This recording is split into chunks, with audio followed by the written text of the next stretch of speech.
Audio book ब्रह्मचर्य ही जीवन है, वीरनासी ही मृत्यु है। लेखक स्वामी शिवानंद। नियम 21वां। खड़ा हूं।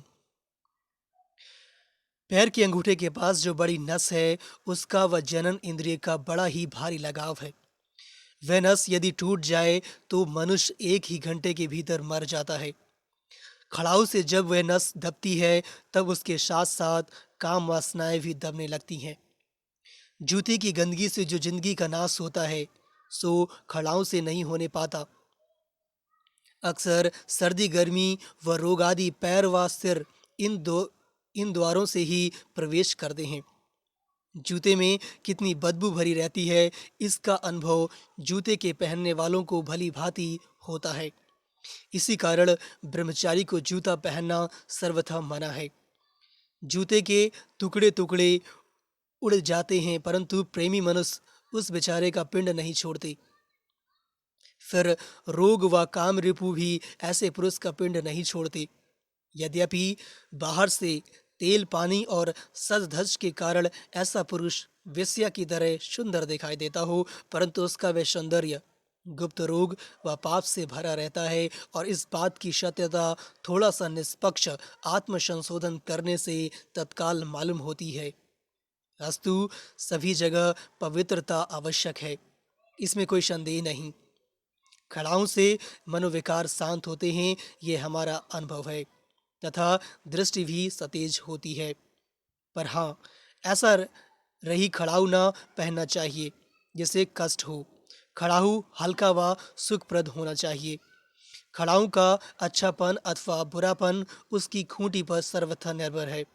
अतः खूंटियाँ की गुंडियाँ चौड़ी तथा सुखावा हो। नियम 22वां। पैदल चलना। ब्रह्मचर्य की रक्षा के लिए पैदल चलना आवश्यक बात है। व्यर्थ थोड़ी थोड़ी बात के लिए व थोड़ी दूर के लिए बिना आवश्यकता के गाड़ी घोड़े बस कार इक्का टांगा साइकिल इत्यादि पर चढ़ना निसंदेह ब्रह्मचर्य से नीचे गिरना है।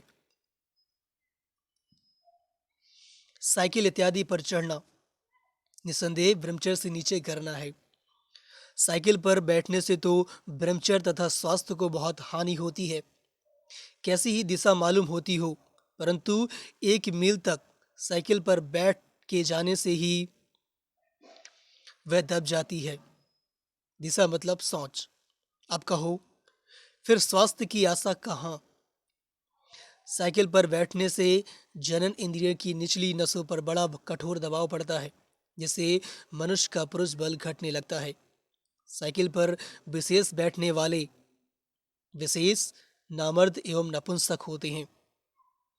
आराम तलब पुरुष 7 जन्म में भी ब्रह्मचारी नहीं हो सकता, और इस बात का पता धनी लोगों पर दृष्टि डालने से तत्काल लगता है। धनी पुरुष हमेशा बहुत दुखी, बड़े लंगड़े और बहुत काम के कारण बेकाम बने हुए होते हैं।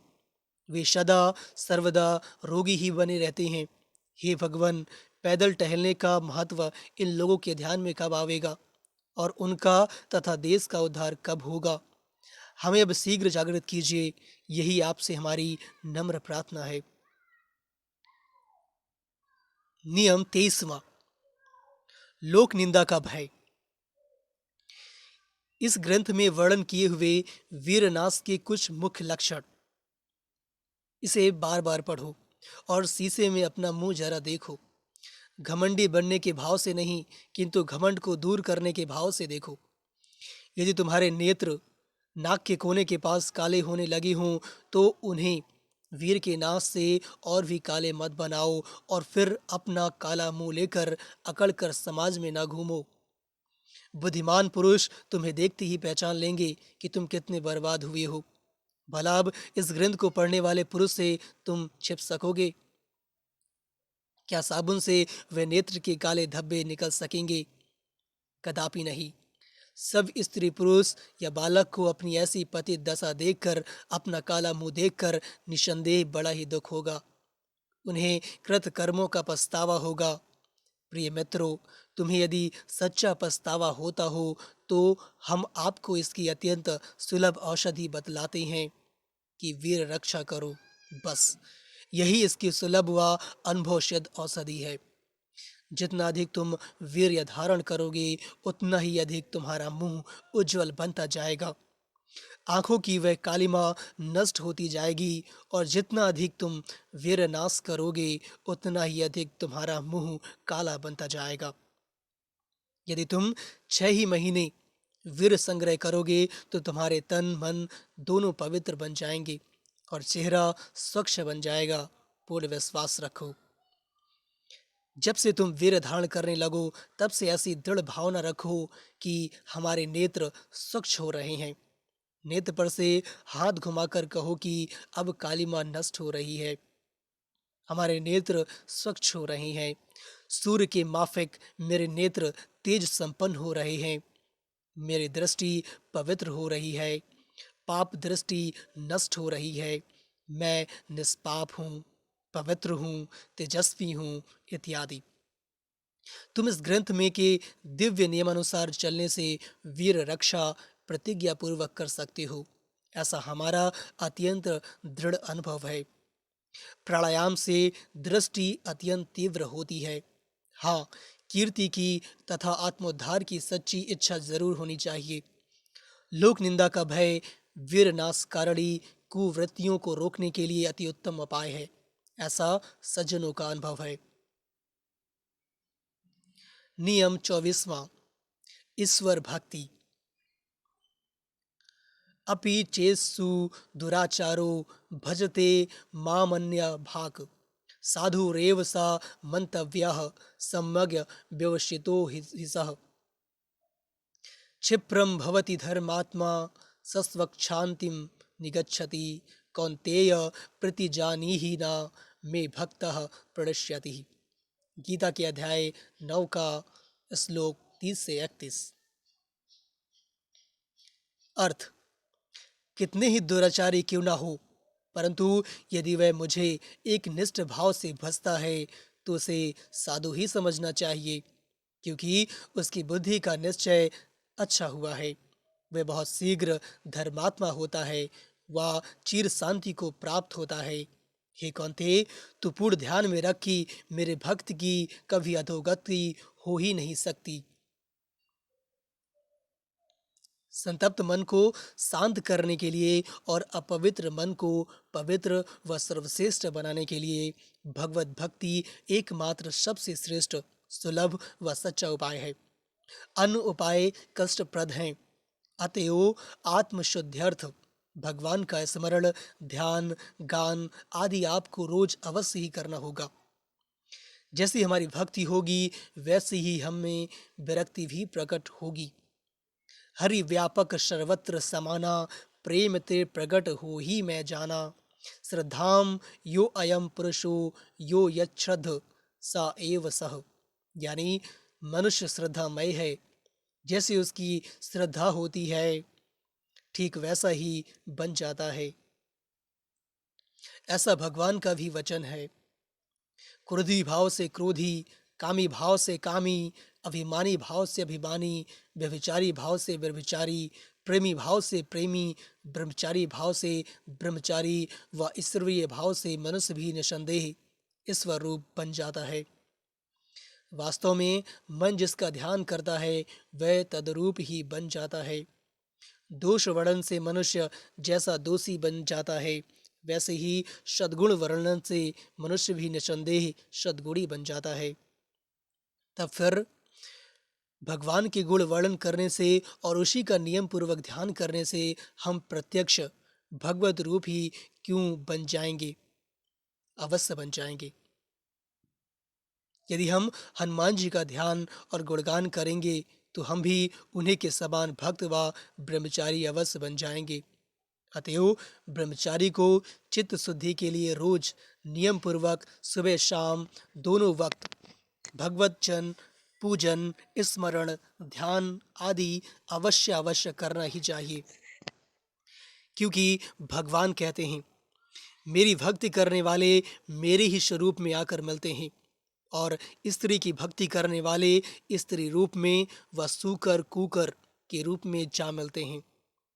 विषय विरक्त, बस इसी एक शब्द में संपूर्ण ब्रह्मचर्य का सार भरा हुआ है, जो कि भगवत भक्ति से हर किसी को सहज ही में निसंदेह प्राप्त होती है। आत्मोद्धार चाहने वालों को अवश्य अनुभव करना चाहिए।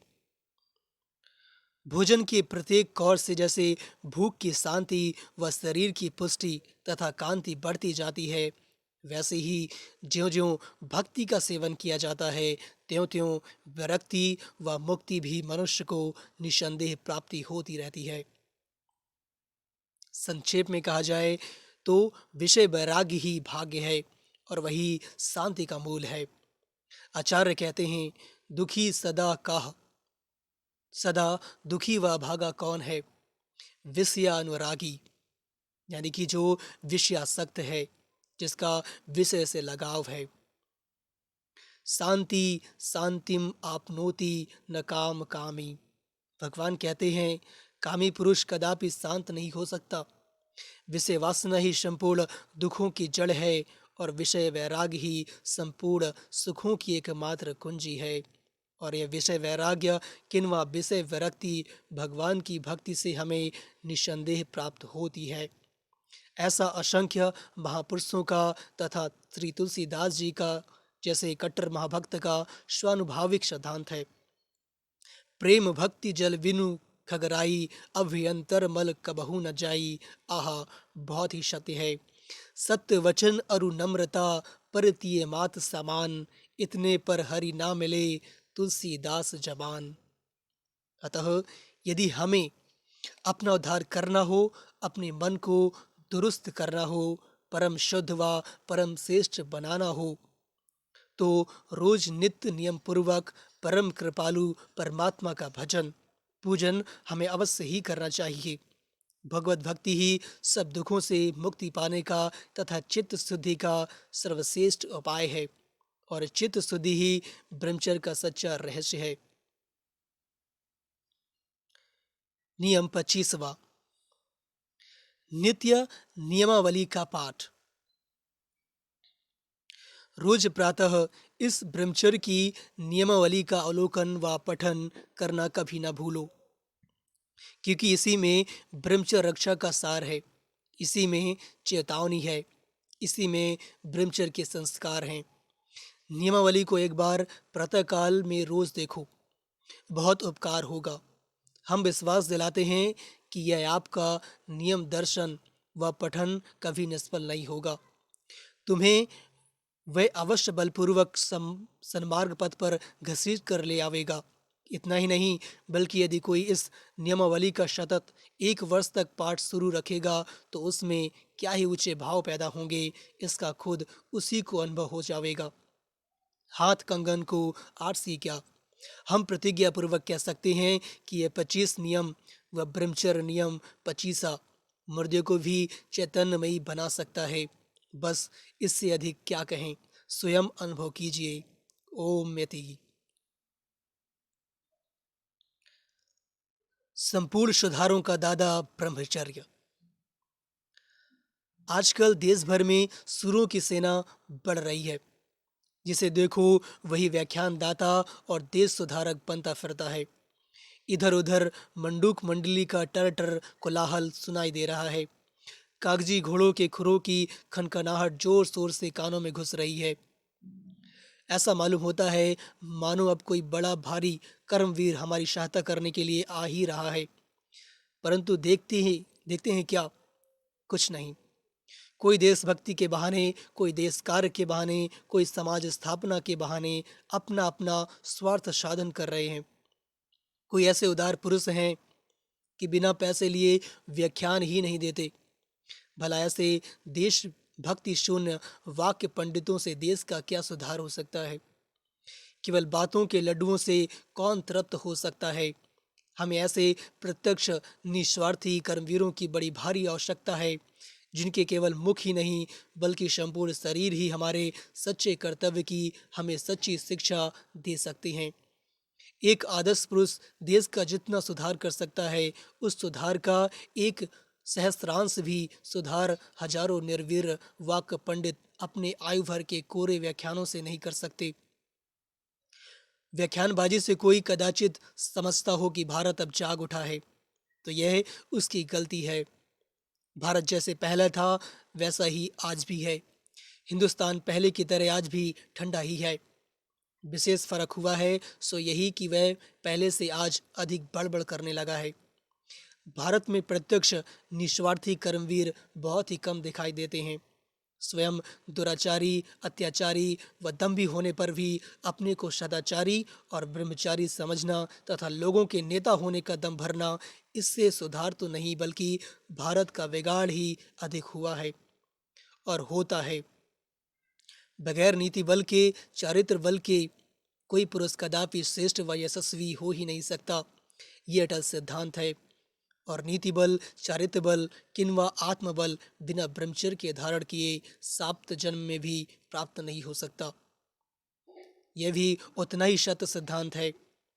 अपने को नेता समझने वाले बड़े बड़े लोग आज दो चार ही नहीं बल्कि सैकड़ों सुधारों के पीछे पड़े हैं। क्या सामाजिक, क्या धार्मिक, क्या व्यवहारिक, कोई भी सुधार क्यों ना हो, परंतु बिना इस एक विषय में अर्थात ब्रह्मचर्य में सुधार किए कोई भी सुधार कदापि चिरस्थायी व यशस्वी हो ही नहीं सकता। यह सिद्धांत वाक्य हमें हृदय पट में अंकित कर व अपनी दृष्टि के सामने बड़े बड़े अक्षरों में टंगवा कर रखना चाहिए और रोज उसका दर्शन करना चाहिए। क्षणिक सुधार किस काम का? पानी पर लकीरें खींचने से क्या मतलब व जड़ को छोड़कर डाल और पत्तियों पर पानी छिड़कने से क्या लाभ? यह नितांत सत्य है कि संपूर्ण सुधारों की और यश की कुंजी एकमात्र ब्रह्मचर्य ही है। बिना वीर धारण किए कोई भी जाति कदापि उन्नत नहीं हो सकती। निर्वीर्य जाति दूसरों की सदा गुलाम ही बनी रहती है। यदि हमें गुलामी की जड़ को मूल से हटाना हो, हमें स्वतंत्र, सुखी, सत्ताशाली और वैभव संपन्न बनना हो और पहले की तरह पुनः श्रेष्ठ बनना हो, तो हमें पहले के समान पुनः वीर संपन्न अवश्य ही बनना होगा। बिना ब्रह्मचर्य धारण किए हम कदापि पूर्व वैभव प्राप्त नहीं कर सकते। ब्रह्मचर्य ही संपूर्ण उन्नति का बीज मंत्र है। ब्रह्मचर्य ही संपूर्ण सुखों का निधान है। ब्रह्मचर्य ही एकमात्र संपूर्ण सुधारों का दाता है।